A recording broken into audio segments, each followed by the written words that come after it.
¿Me escuchas, Eden, tú? Sí, Ok. perfecto. Ok. Espera, porque ya está saliendo, ya todavía no se ve. ¿Ya? Ah, ok. Ya se escucha otra vez. Pues nos Va. salimos, los que nos están escuchando, los que nos escuchen después nos salimos, a ver si puedan regresar.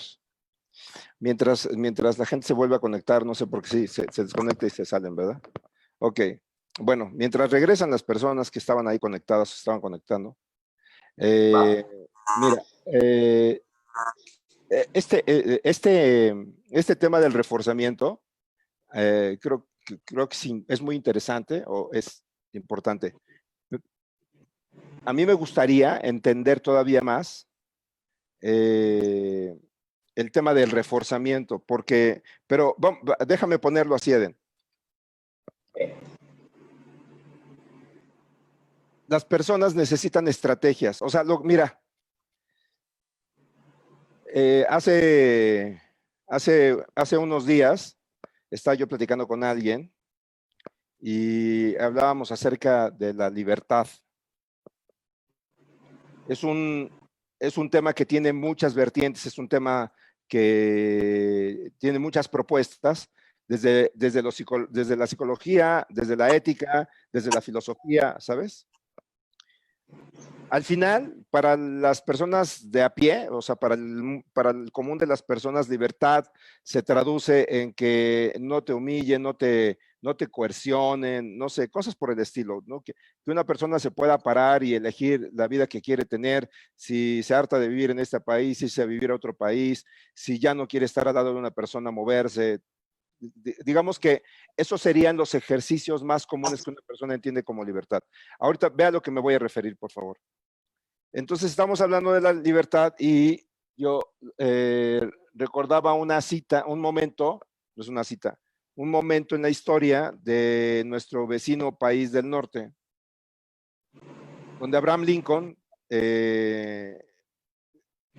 está en la guerra de secesión de los Estados Unidos, norte contra sur, y está a punto de ganar la guerra, ya está a punto de ganar la guerra. O sea, los confederados ya están muy diezmados, ya es inminente que él va a ganar la guerra. Entre las cosas que se van a dar como consecuencia de esta guerra es la liberación de los esclavos. O sea, los esclavos ya no va a haber esclavos en Estados Unidos, que en el sur de los Estados Unidos había unas cantidades enormes de personas que eran esclavos. Y entonces alguien se acerca a Abraham Lincoln, uno de sus asesores y colaboradores más cercanos, se acerca a Abraham Lincoln, así cuenta la historia, y le dice, oiga, ¿sí se da cuenta de lo que está a punto de pasar? Son mis palabras, no es literal. Y entonces le dice a Abraham Lincoln, se voltea así como, ¿a qué te refieres? Dice, pues sí, ya, o sea, vamos a ganar y se van a liberar los esclavos, ¿no? Y entonces Abraham Lincoln se le queda viendo y dice, sí. Dice, oiga, y una vez que sean libres, ¿qué van a hacer? Entonces Abraham Lincoln voltea y se le queda viendo y dice, ese no es mi tema, ¿no? O sea, lo que cada quien haga con su libertad es su responsabilidad. Es complicado porque a veces nosotros estamos moralizando las cosas que proveemos. Queremos que sean utilizadas o empleadas fundamentalmente con un propósito, pero no lo podemos garantizar. O sea, los buenos deseos siempre están ahí. Las buenas intenciones o el propósito queremos que predomine por encima de cualquier otra cosa, ¿no? Y la ética que nosotros podemos tener al respecto de un proyecto. Pero no siempre es así.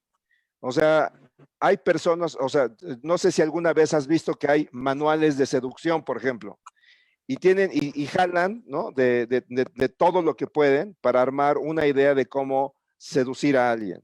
Ahora, yo no digo que eso esté bien o esté mal, sé que son expresiones.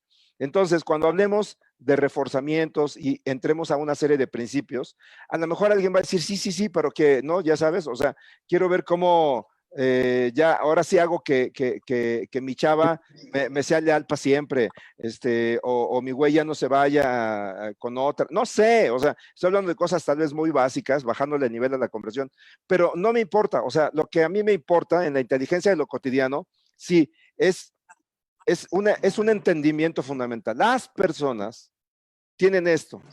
Una persona inteligente O sea, una persona que es potencialmente inteligente y que le van sirviendo estas conversaciones, esta persona le puede pasar lo que a otras tantas, ¿no? Hay personas que no logran lidiar con su talento.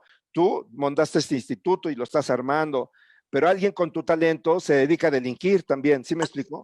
Alguien con esta pasión también arma una banda de ladrones y empiezan a generar cómo chingados le pueden hacer para estafar gente, porque la inteligencia es un elemento amoral, o sea, la inteligencia no está dada nada más para un aspecto de la vida. Entonces, vamos, me gustaría que fueras generoso en el tema. Lo que la gente haga con lo que aquí le demos es responsabilidad de ellos. Evidentemente lo estamos haciendo, estamos proponiendo esta conversación para que la gente entienda más y en lo cotidiano tenga recursos y tenga más allá de la noción de cómo lidiar, ¿no? O sea, con algunas cosas prácticas con sus hijos. Y habrá quien vaya a terapia, o sea, el mundo de la terapia ya se está dando en este país, cada vez hay más cultura. Entonces habrá quien de aquí se desprenda y te llame, nos pida datos de, oigan, de que nos recomiendan, seguro. Pero además de eso, habrá alguien que no vaya a terapia y no pasa nada, yo digo, pero que le sirvan las cosas que le dices para que, diciéndolas desde el entendimiento, desde, oye, este tema del reforzamiento y que lo ampliemos, dijimos, este es el principio, sirve para esto y así se maneja, como si estuvieras hablándole a otros profesionales. Sí, de hecho, hay manuales para padres que tienen esta metodología, que son manuales de entrenamiento en técnicas de modificación de conducta, o por cuestiones de marketing, incluso se le cambia el nombre, paternidad, maternidad positiva. Y entonces, ¿qué tienen en común estos entrenamientos? Estos entrenamientos van a iniciar con algo, enseñarle al papá y a la mamá cómo evaluar el comportamiento de su hijo, para, en función de la evaluación, poder ellos hacer algo al respecto y que lo que vayan a hacer tenga un efecto. Entonces, voy a pasar un poco para acá lo que es el pintarrón, para explicar algo así. Entonces, nosotros en este tipo de modelo partimos de hacer algo que se llama análisis funcional del comportamiento.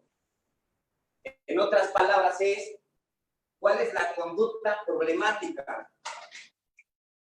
Conducta problemática. Entonces voy a poner el ejemplo. Aquí hay un berrinche. Los que no tengan hijos, pongan ahí conducta problemática de su novio, de su novia, de su esposo, de su esposa. Va a estar muy divertido eso. Antecedente. ¿Qué ocurrió antes? ¿Qué ocurrió antes de que se presentara la conducta problemática? Consecuencia. No me obedeció. Por ejemplo, la desobediencia. Tomando ese ejemplo, entonces, conducta problemática iría en desobediencia, y entonces el papá tendría que ser mucho más específico. A ver, pero ¿qué ocurrió antes que mi hijo no obedeciera? Entonces, dice, a ver, el papá, le dije, métete a bañar. Este fue el antecedente. Ponlo de aquí, ponlo aquí. Por favor, ayúdame a jugar con esto. Salte del papá, ahora ponlo en una mujer que su esposo no le obedeció. Así, o sea, no importa cómo suene, vale madre. Ponlo así, venga. Vamos a suponer, llega el esposo del trabajo a casa y entonces el esposo, fíjense, el esposo de repente deja sus zapatos en lo que es en la sala, cuando hay un acuerdo previo que los zapatos van en la cama, debajo de la cama. Entonces deja el esposo los zapatos en la sala, esto ya va para terapia de pareja, y entonces ese es el antecedente. Y en cuanto ve la esposa los zapatos, ella emite un comportamiento y le dice, oye, ¿en qué habíamos quedado? Esa ya es la conducta de la esposa. Pero ese antecedente, lo que la esposa está diciendo, también es un antecedente para el esposo. Y el esposo dice, pero ¿cómo que quedamos? Ya vienen dos conductas. Y entonces, mutuamente empiezan a reforzarse, ya empiezan a presentarse las conductas problemáticas en la interacción de pareja. ¿Cuáles serían las consecuencias? Bueno, al último terminan a lo mejor enojados, desgastados, tristes, frustrados, aislados, cada quien por distinto lado. Entonces, bajo esta óptica del análisis funcional, entendemos cualquier comportamiento, en este caso una relación de pareja. Si queremos modificar esta dinámica, tenemos que cambiar lo que hacemos en relación a la terapia de pareja. El problema no son los zapatos, sino lo que los dos mutuamente terminan haciendo ante lo que aparentemente es el problema, que es los zapatos, o es que tú me dijiste, o no estás respetando el acuerdo, ¿no? Entonces, eso es una forma. Yo en este momento, por ejemplo, estoy aquí, para poner un poco más a esta realidad. Yo estoy aquí, estoy interactuando y de repente alguien abre la puerta, ese es el antecedente, ese es el estímulo, y cuando alguien abre la puerta, levanto mi mirada. Esta es mi conducta. Que yo siga manteniendo mi mirada allá va a depender de la consecuencia. ¿Cuál es la consecuencia? Y ahí es donde viene el reforzamiento o castigo. Si nadie está ahí, esta conducta de ver hacia allá se va a retirar y se va a empezar a focalizar aquí. Entonces, lo mismo pasa en los berrinches. Vamos al supermercado, que sería el antecedente, la conducta problema. Mi hijo se estira del piso y comienza a decir que quiere el videojuego, quiere el videojuego. Papá le termina comprando el videojuego. Ahí el papá está reforzando esa conducta. Entonces, en situaciones muy similares, va a volver a repetir ese mismo comportamiento en contextos muy similares y después se puede generalizar otros contextos. Lo mismo, mi hijo hizo la tarea, esa es la conducta. Papá, mamá, hice la tarea y no presto atención a esa conducta que queremos que se siga desarrollando, por lo tanto, una conducta que no reforzamos se empieza a extinguir. Entonces, Bien. es una forma sencilla. Ok, dime una cosa, Eden. ¿Cuáles son los temas? Vamos a seguir sobre este tema de reforzamiento, pero ¿cuáles son los temas que comúnmente ves, los más comunes, ya sabes? El top 10 de problemas de pareja con el que se encuentran en terapia cognitivo-conductual, que tal vez es el mismo en cualquier modelo, pero a ustedes ahí, ¿con cuál es el top 10 o el top 5? Sí. Bueno, un factor, bueno, para empezar, evaluamos las áreas y vamos a encontrar que tienen conflictos en la forma en cómo se administran financieramente. Esa es una de las áreas. O sea, el varo es un tema en relación de pareja. El varo, ¿qué más? Relación con la familia política, ese es otro tema. Típicamente, ¿quién lo tiene? Bueno, todos los dos, ¿verdad? ¿Tienden a ser los dos? No es de tu mamá, no es de tu papá, y entonces o sea, el cómo intervienen y el cómo ellos se relacionan, o sea, cómo interviene la familia en la nueva familia nuclear y cómo también esta familia nuclear se relaciona con las dos familias extensivas, ¿no? Sí. Ok. Otro tema, hay otro tema que comúnmente es, que tiene que ver con la intimidad. Con la cogedera. Sí, ese es otro tema. ¿Qué pasa ahí? ¿Qué pasa ahí? ¿Cuáles son o sea, este es el top, es el número 4, ahí qué pasa? ¿Cuál es lo más común? Infidelidad, ausencia de sexualidad, o sea, falta de deseo. Danos un poco más de visión ahí. ¿Quién es más común? O sea, el hombre quiere más, la mujer quiere más, es ambos. No, dinos, por favor, danos datos. Sí. Comúnmente el hombre quiere mayor intimidad y la mujer se relega un poco y dice no. Tiende a resistirlo. Ande. La mujer tiende a resistirlo, es común. Sí. Ok, oye, Eden, ¿por qué pasa eso? A ustedes, o sea, hasta donde van ahí, ¿por qué es más común que el hombre sea más intenso sexualmente, o sea, quiera más, y la mujer en ese sentido es más mustia, la cultura la condiciona a guardar más sus deseos, es una forma de tener control y poder dentro de la relación, y entonces entiende que son muchos factores, dentro de estos factores los más comunes que vivimos en un país donde pues, mamá comúnmente, culturalmente, se termina haciendo cargo más de la crianza, más de los hijos. Ese es un factor. Bueno, ya pudimos conectarlo ahora del otro lado. Si ustedes quieren, con los que están de este lado, conectarse en el otro, ¿cómo es? ¿Ahí aparece? Ok, en HM ahí sigue, ya nada más, en una estoy yo, todavía no todavía no te salgas, ahí déjalo. O sea, váyanse saliendo, ya esta va a quedar abierta y ya Eden está de este lado. Entonces, bueno, yo estaba con el tema de la resistencia. Aquí ahorita se está complicando el enfoque, pero estoy haciendo un esfuerzo por mantenerme enfocado. Más un cabrón que es tan disperso como yo. Entonces rápidamente se puede ir. Pero bueno, al final la resistencia siempre está. La resistencia nos va a querer hacer desistir. Y creo que de los elementos donde las personas crecemos y nos desarrollamos, justamente es cómo lidiamos con la resistencia. Entonces, bueno, tendremos que analizar ¿por qué? Porque no, las redes sociales, la tecnología, los coches, nada se escapa de la relación que tenemos nosotros con esas cosas. Entonces, aumentar nuestros niveles de disposición, aumentar el coraje, ¿no? Se convierte en algo importante o trascendente para, para no desistir y mantener nuestros proyectos vigentes. Algunos que ya tienen este coraje saben a qué me refiero, y los que se caen y se caen y se caen, como decía, van a tener que en algún momento tomar conciencia de lo que está pasando, y a partir de tomar conciencia empezar a hacer modificaciones en la conducta, modificaciones en el pensamiento, para poder empezar a desplazarnos hacia los objetivos que queremos en el tiempo y en el espacio. Ok, espero que se estén moviendo. Eden, seguimos. Okay. Bien, entonces ponía un ejemplo de lo que en este tipo de terapia es individualizada, y como es individualizada se requiere evaluar de forma individual un contexto muy particular de la persona. Entonces, ¿a qué voy con esto? ¿Qué hay abierto al público? Hay entrenamientos para padres en técnicas de modificación de conducta. ¿Y qué vamos a encontrar ahí?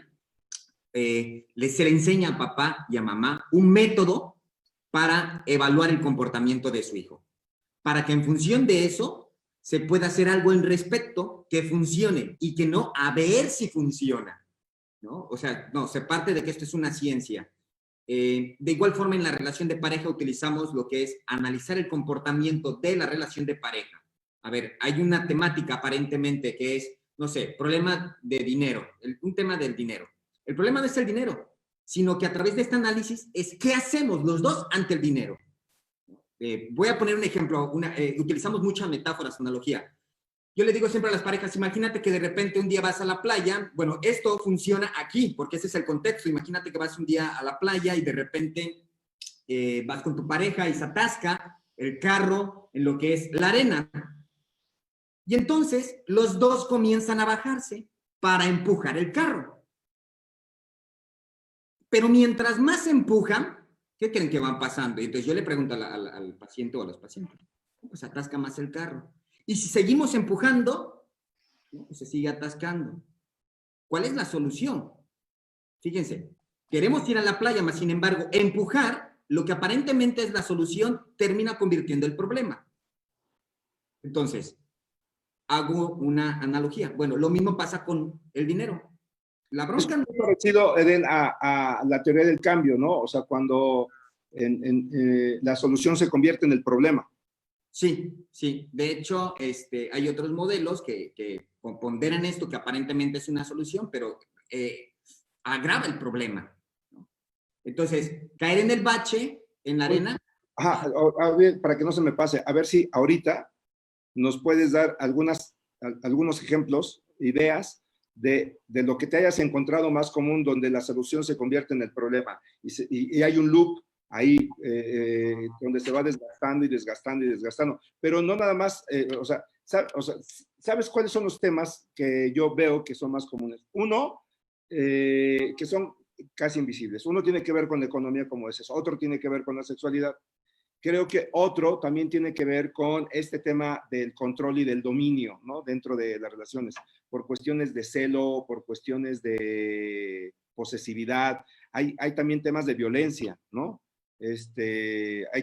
Hay temas que tienen que ver con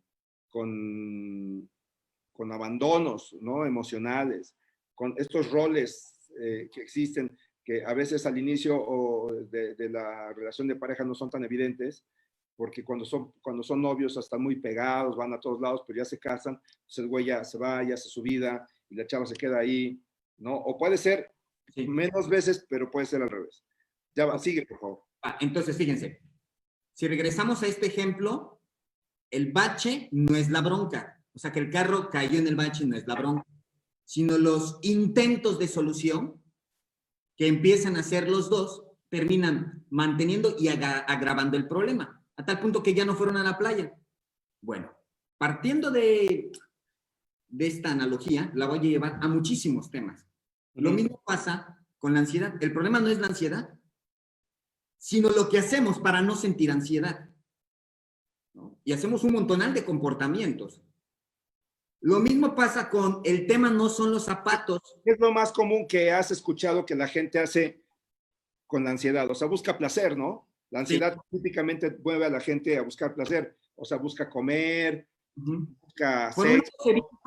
Por un lado se evita el sufrimiento, pero a corto plazo, el placer. No quiero sentir la ansiedad, Y entonces, para no sentir este malestar, comemos, consumimos algún tipo de sustancia, buscamos en internet si tengo estos síntomas o no tengo estos síntomas, antes incluso de la pandemia, ¿no? Y hacemos un montonal de cosas. Estas aparentes soluciones terminan agravando el problema y es por eso que se llega muchas veces con un psicólogo. Ese es un ejemplo. De igual forma, en una relación de pareja, el problema no son los zapatos, ese no es el problema, no es el bache, no es haber caído ahí, no, sino los intentos de solución. No es que ahí no se ponen los zapatos, no es que tú no siempre te haces responsable de la casa, no es que tú no aportas, no es que yo siempre hago todo, no, pero aparte de atender a los hijos, yo trabajo, no, pero es que ya me está sacando en cara. O sea, el problema, lo que aparentemente es el problema, no es el problema, sino lo que hacemos respecto al problema. El problema no es el berrinche, sino lo que comienza a hacer papá o mamá, que sin darse cuenta ese intento de solución. Ya salió solo. Entonces, el problema igual no es el berrinche, sino el intento de solución de mamá o de papá para que no ocurra el berrinche, pero eso que hacen terminan agravando el problema. Entonces, ¿qué tienen en común estos modelos terapéuticos, cognitivos, conductuales? Que evaluamos que está reforzando el comportamiento. Y cuando hablamos de reforzar el comportamiento, no nos referimos nada más a lo que hace papá y mamá, sino, por ejemplo, yo estoy sintiendo ansiedad y para no sentir ansiedad, entonces comienzo a, no sé, a revisar en el celular o en este momento le hablo a mi pareja, me estoy sintiendo mal, entonces cuando ya escucho a mi pareja me relajo. Okay. Déjame decir algo entonces. El reforzamiento de una conducta no se da nada más en una relación de dos o tripartita, sino yo mismo, yo a solas, a la hora de responder ante algo, voy a ir reforzando mis propias conductas sin darme cuenta, ¿no? Es como estar en un laberinto, voy ensayando salidas y a cada que yo me encuentre en una situación de estrés o de ansiedad o de angustia, voy a buscar cómo dejar de sentir lo que estoy sintiendo. Lo que voy a hacer no necesariamente es lo correcto, no es lo saludable, sino es lo que para el momento va a ayudarme a descargar o sublimar de alguna forma esta conducta, esta tensión emocional que estoy sintiendo. Y si ahí me encuentro la comida, pues es la comida. Si me encuentro el sexo, pues es el sexo. Si son ambos, pues son ambos. O es una sustancia, ¿sí me explicó? Sí. Entonces, esta solución, sin darme cuenta que yo lo estoy planteando como una solución, se convierte en el problema. ¿Es así? Sí. Entonces vamos tomando este ejemplo, ¿no? A ver, me siento ansioso, me meto al Facebook, se me quita un poquito la ansiedad, desaparece. ¿Qué va aprendiendo mi organismo? Que cuando tenga ansiedad, ¡poc!, repite ese comportamiento. Es un reforzamiento, no necesariamente que viene del ambiente. Ahora, pasa ahí. Eso tienen en común todos los trastornos de ansiedad, todas las problemáticas. Lo que en la psiquiatría le podrían poner diagnósticos. Sí, pero no me dices qué hacer al respecto. Entonces, la persona no nació así. La persona es un proceso de aprendizaje. ¿Y qué hacemos en este tipo de terapia? Aprender nuevas formas de responder a lo que sentimos. Y no solamente lo que sentimos, porque fíjense, ahí va un punto. De repente creemos que conducta nada más es lo que el individuo hace, ¿no? La nueva tendencia de este tipo de terapias, conducta privada, es pensamiento. Un pensamiento se repite o deja de pensarse en función de las consecuencias que ocurren en el ambiente. Entonces, ¿es cierto? Eso que acabas de decir es cierto, porque no necesariamente, ¿eh? O sea, yo ahí tengo mis asegúnes. Te voy a decir por qué. Okay. Una persona, es que mi abuelo utilizaba una frase ahí, es que no me acuerdo si era mi abuelo o alguien más, ¿no? Que decía que cuando el perro es cusco, aunque le quemen el hocico, decía. Okay. Que es como los de antes intentaban entender o explicarse algo o decirle al mundo, ¿no? A través de esas metáforas que tienen su sabiduría. O sea, ¿qué es cierto? Cuando hablamos, por ejemplo, de adicciones, estamos hablando de una persona que, ¿cuántos adictos conoces que ya han estado en clínicas, que ya entienden su trastorno, que lo manejan de pe a pa? Es como la metáfora, no sé si has escuchado esa alegoría que dice que un día van encaminando a dos güeyes y entonces uno primero llega y dice, ¿cómo estás? No, Pedro, ¿no? Pues bien, Juan, ¿y tú? Bien, bien. Oye, y son amigos, y entonces le dice Pedro, le dice a Juan, dice, pues voy al psicólogo, y entonces le dice, o sea, Pedro le dice a Juan, y entonces Juan le dice, ¿a qué vas? Pues es que me cago, ¿no? ¿Y cómo que te cagas? Sí, me cago. Y entonces voy a ver al psicólogo para que me ayude a ya no cagarme, ¿no? Y entonces ya se va, pues que te vaya bien, se va. Y regresa un día, o sea, bueno, no regresa, se lo encuentra otra vez. Hola, ¿cómo estás, Pedro? Hola, Juan. Oye, y por cierto, ¿cómo te fue con el psicólogo con eso de que te cagabas? Se le dice, pues bien, ahora ya sé por qué me cago. Oye, pero ya dejaste de cagarte. No, no me dejaba de cagar, pero ya sé por qué me cago. Ah, ok. Y entonces dice, pero voy a otro, ya me recomendaron un psicoanalista, ¿no? Y después va y se lo vuelve a encontrar, entonces ahora oye, ¿cómo te fue? Ya dejaste de cagarte, no, pero ya entendí cómo mis padres se intervinieron para que yo me cague. Ah, ok, no, bien, pero ahora voy con un cognitivo conductual y así, ¿sabes? Hasta que, ¿no? Un día va con un psicólogo de psicología de la alegría y le dice, oye, ¿te sigues cagando? Sí, sí me cago, pero ya ahora ya estoy alegre con lo que hago. ¿Sí me explicó? Ya dejé de tener conflicto con cagarme. No sé, Ok, a ver, ¿qué hay ahí? voy a poner un ejemplo. Fíjense cómo se va condicionando incluso primero, la conducta observable, lo que vemos, se rige bajo principios. Refuerzo positivo, refuerzo negativo, principios, ¿no? No me quiero meter mucho en temática, son tecnicismos. Ajá. Lo mismo pasa con la conducta privada, pensamiento, emoción y sensación. Voy a poner este ejemplo.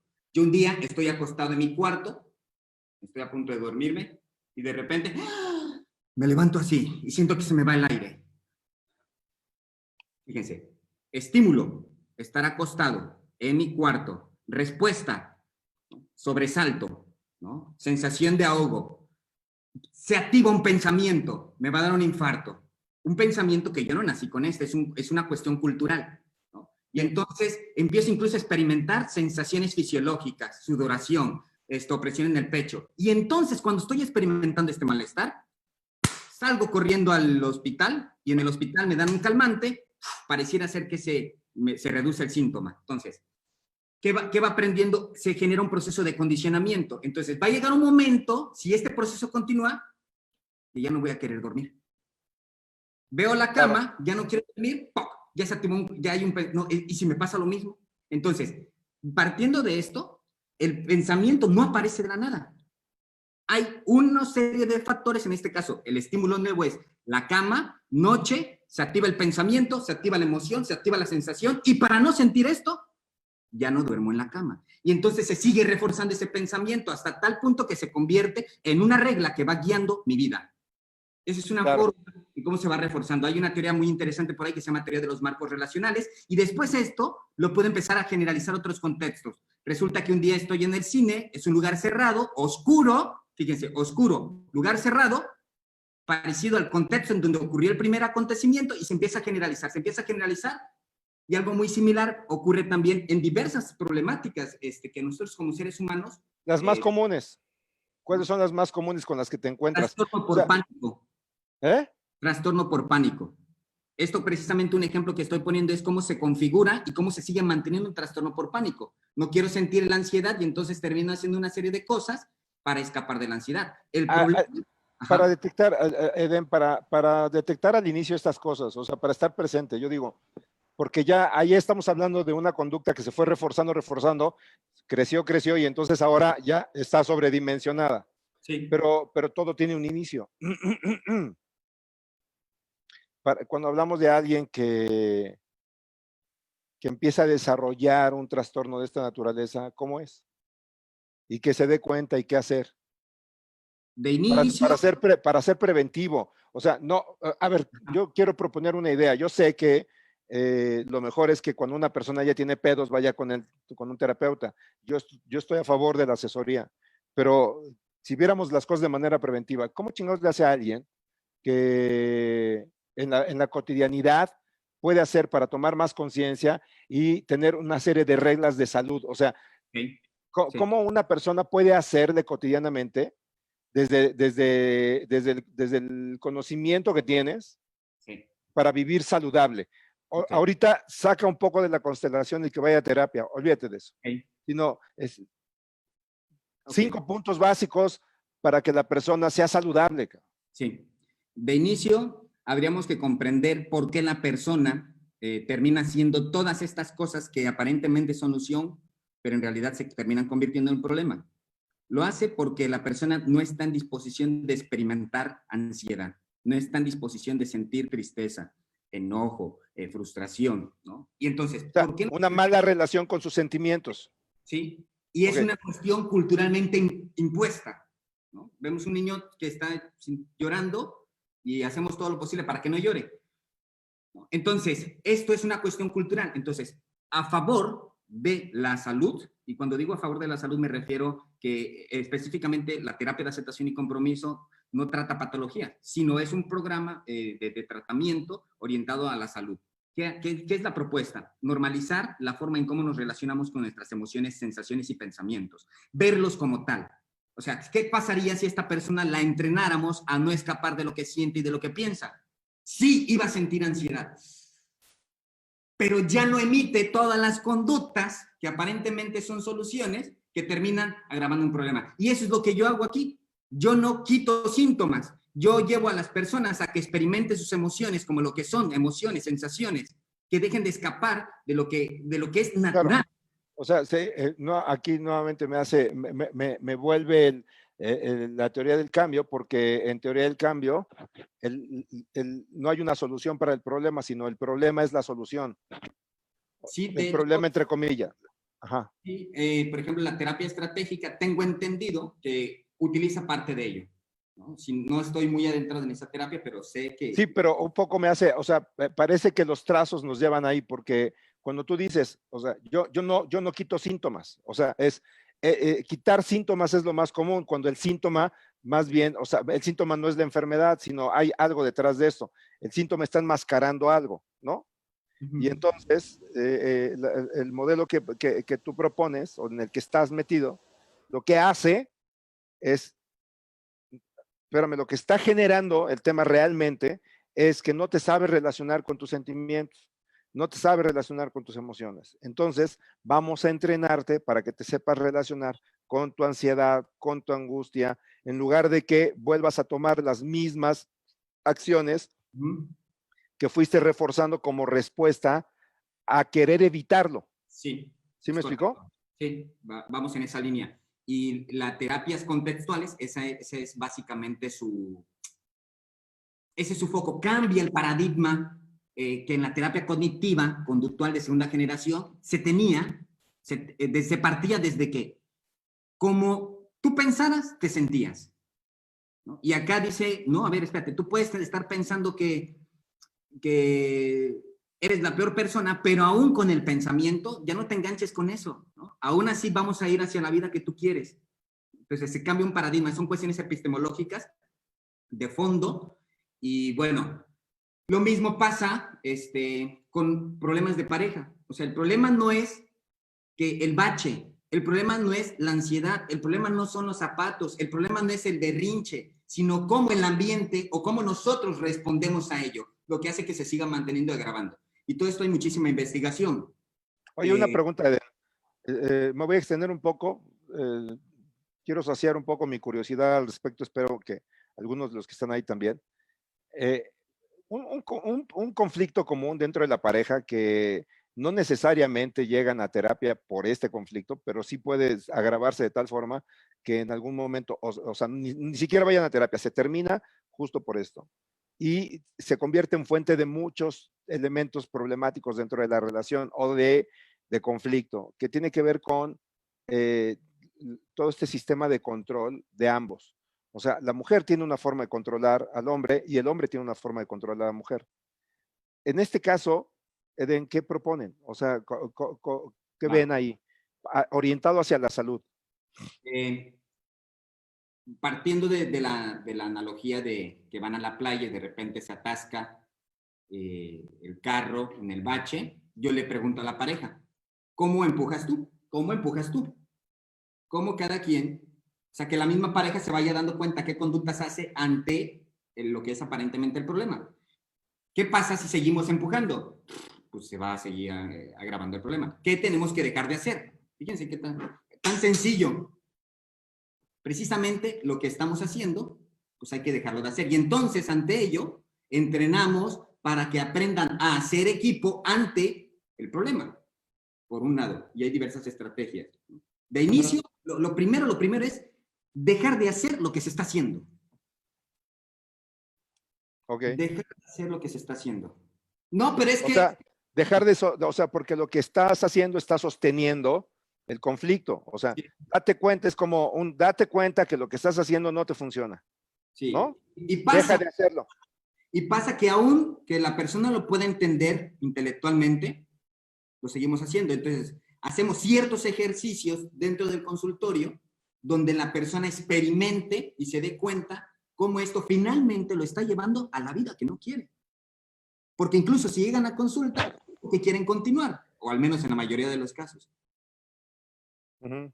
Y que, ojo, a veces ir a consulta puede ser también una alternativa de solución que puede agravar o puede meterse en esta dinámica de empujar. Entonces, O sea, va a acelerar el proceso absurdo de seguir bajo lo mismo. pudiera ser, pudiera ser. Y por eso yo siempre digo, ir a la terapia de pareja no es garantía de que van a continuar en pareja. También, o sea, va a doler si terminan, ¿no? De hecho, no todos son candidatos a terapia de pareja. Primero hay que partir de una evaluación. Hay ciertas cuestiones que no permiten que se lleve a cabo la terapia de pareja. Dentro de esas es que si hay violencia física, que si hay una infidelidad y la persona no está dispuesta, o una de las dos personas no está dispuesta a soltar la otra relación, no se va a poder hacer terapia de pareja, va a ser Claro, simulación. claro. Ok. Oye, Eden, eh, un- antes de terminar, porque se nos fue el tiempo entre que se desconectó y que se conectó, y bueno, está mal. Después, a ver si tenemos otro chance. Eh, de los casos que tú has tratado, siempre, o sea, yo en mi historia he leído libros y casos muy interesantes que me atrapan. Por ejemplo, a mí hay un psicólogo, psiquiatra, psicoterapeuta que me ha apasionado, hipnólogo, ¿no? Que es como mi top, o sea, yo tengo mi top de estos garbanzos a libra, es Milton Erickson. Milton Erickson tiene como un libro de casos donde va escribiendo uno de los que más me ha encantado y a veces lo narro. Es un chavo que, o sea, un día llevan a un chavo a terapia. Era un güey que, ya sabes, o sea, no cabía en ningún lado, lo mandaban a la chingada de todos lados. Milton Erickson es el precursor de la terapia breve sin que él lo supiera, ¿no? O sea, no es que Milton Erickson estuviera, no, era su capacidad de observar la realidad, de entenderla y de sus propuestas paradójicas, las que terminaban haciendo modificaciones en la conducta de las personas, pero así, ¿no? Entonces va el chavo, le llevan al chavo, narra la historia, que pues era de esos chavos imposibles, ¿no? Altamente conflictivo, y o sea, ya lo habían llevado con todos los especialistas que podían, nadie podía con él, y llega con Milton Erickson, se sienta con él, y Milton Erickson lo escucha por 2 horas, pero lo escucha así, ¿no? 2 horas. En algún momento Milton se para, se le queda viendo y dice, joven, yo por usted no puedo hacer nada. Retírese, por favor. Y se va. Y cambia.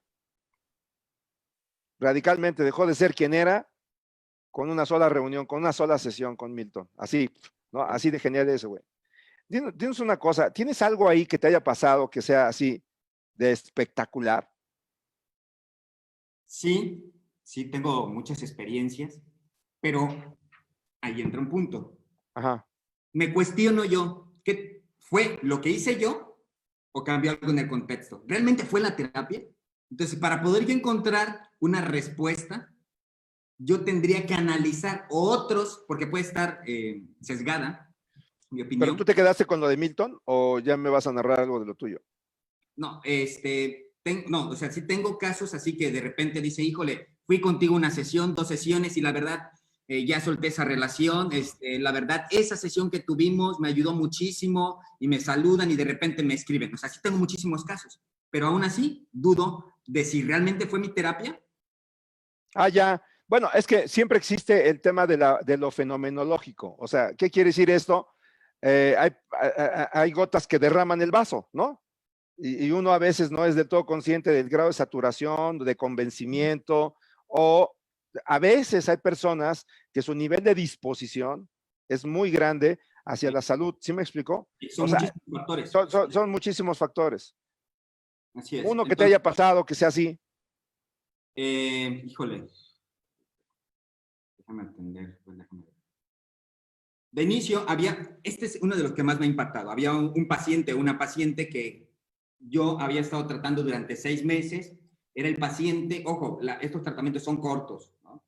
Yo 6 sesiones, si no hay cambio, algo estoy haciendo de forma inadecuada, alguna variable se me está escapando dentro de mi evaluación. O sea, no es el paciente, no, yo no estoy teniendo los suficientes elementos. ¿Va? Ahora, tenía una paciente, ya llevaba 6 meses en terapia, yo preocupado, digo, ¿qué está pasando? ¿No? ¿Qué estoy haciendo yo que sin percatarme yo puedo estar reforzando ciertos comportamientos?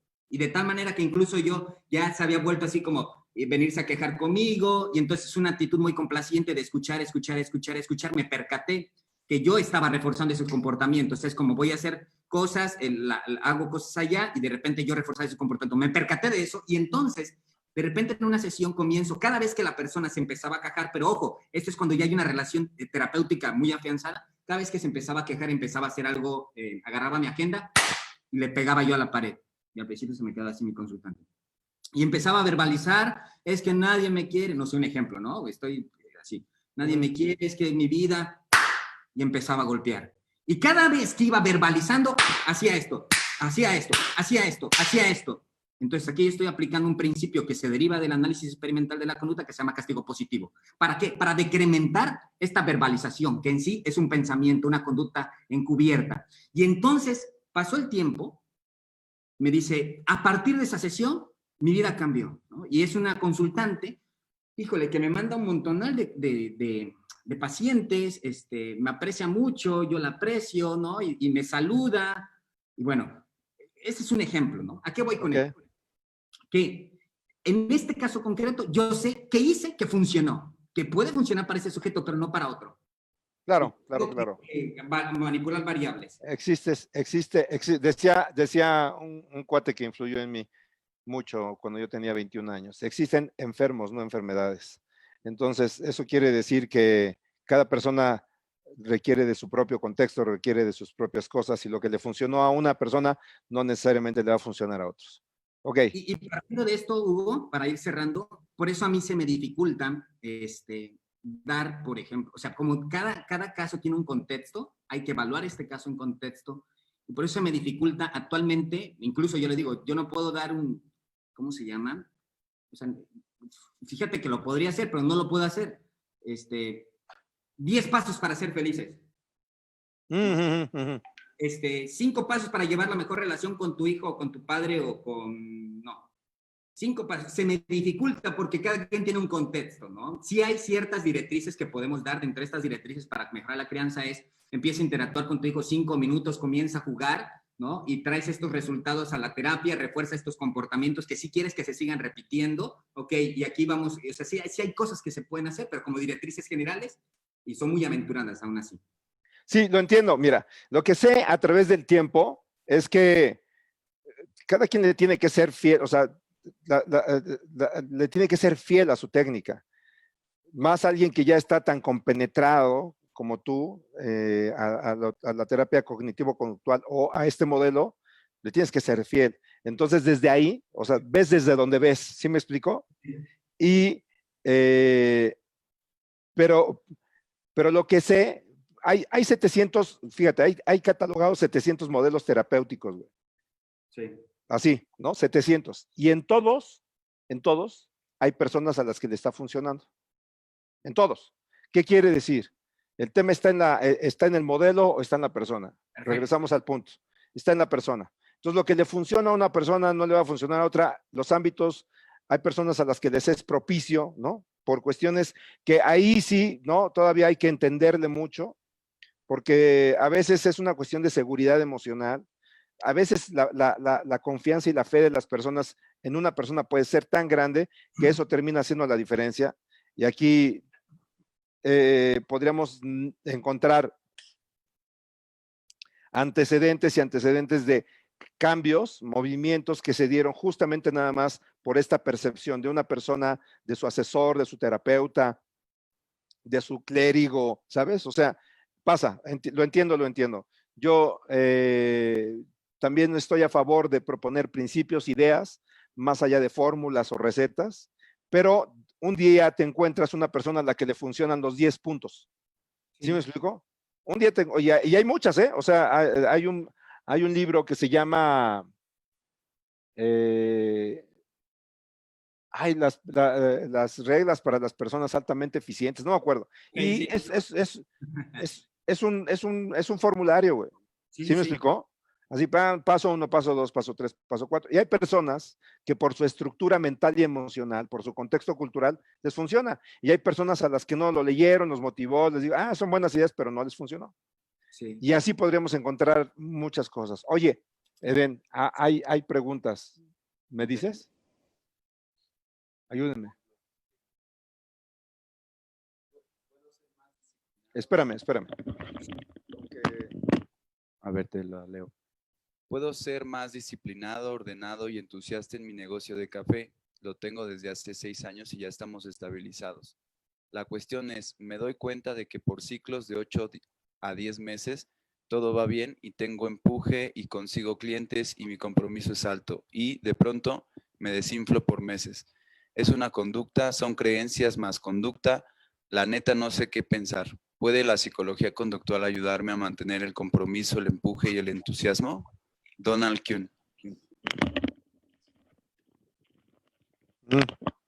Bueno, yo de inicio te diría que es normal, es natural que llegue un momento en que el ánimo se baja. Pero cuando ya es cíclico. Ok, pero fíjense, es normal y es natural. De inicio, comienza a normalizar tus emociones, sensaciones. No tienes una enfermedad. Me atrevo a decir. Bien. Número 1. Número 2. Tendríamos que analizar qué factores tú comienzas a vivir en ese contexto. O sea, tendríamos que hacer un análisis para identificar. Voy a hipotetizar. Pero a ver, espérame. Sí, déjame favorecer en algo, Den.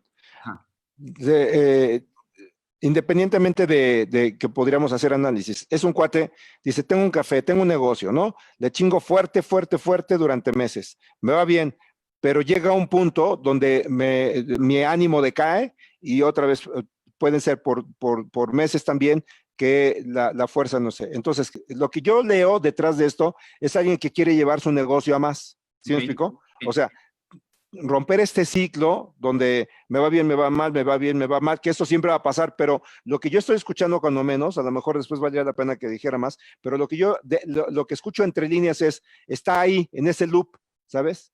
Y parece ser, pues, si hablas de negocio, que más allá de lo anímico, ve que lo anímico le está limitando el desarrollo que él quiere tener.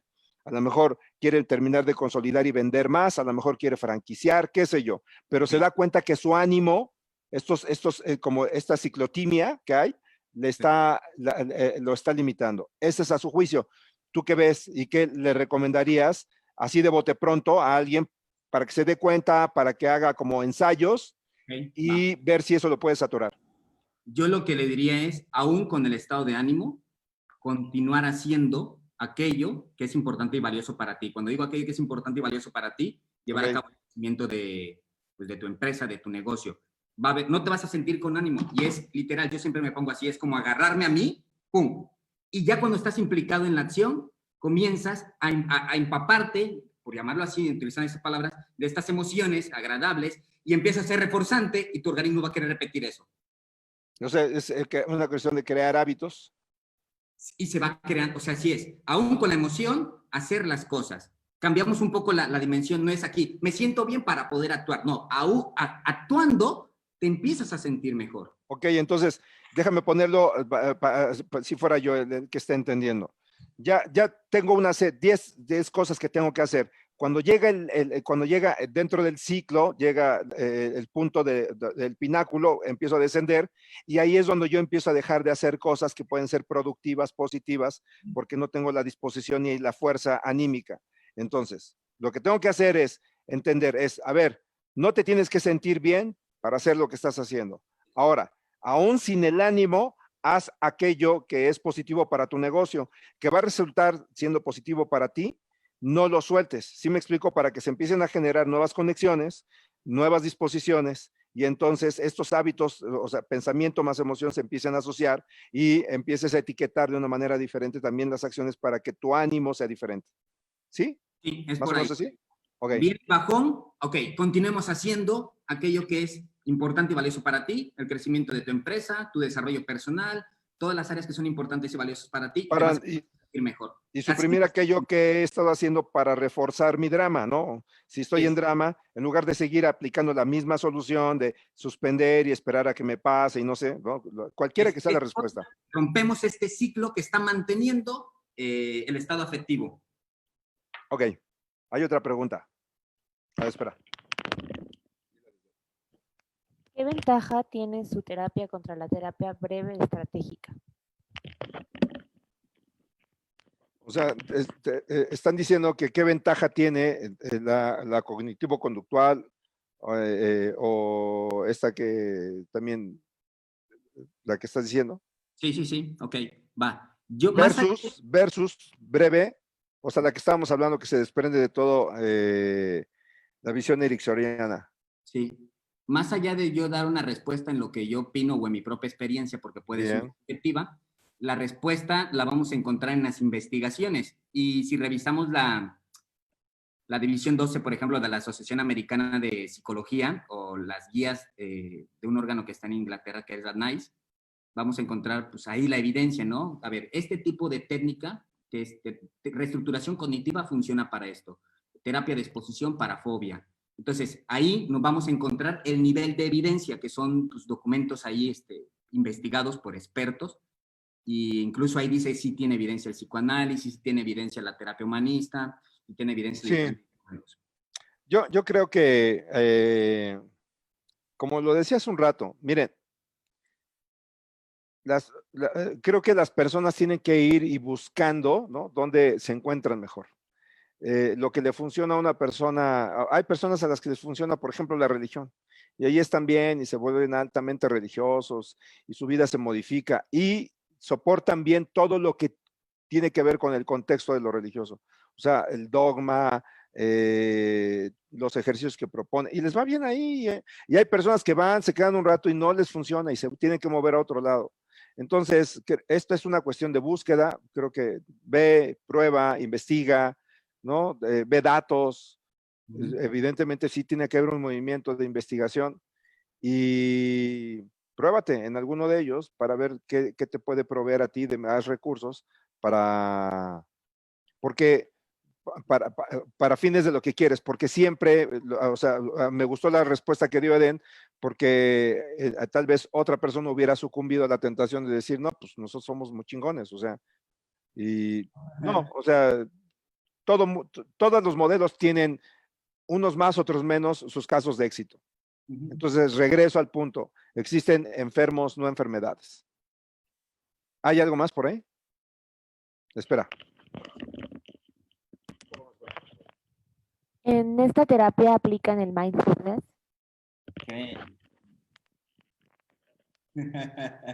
Ok.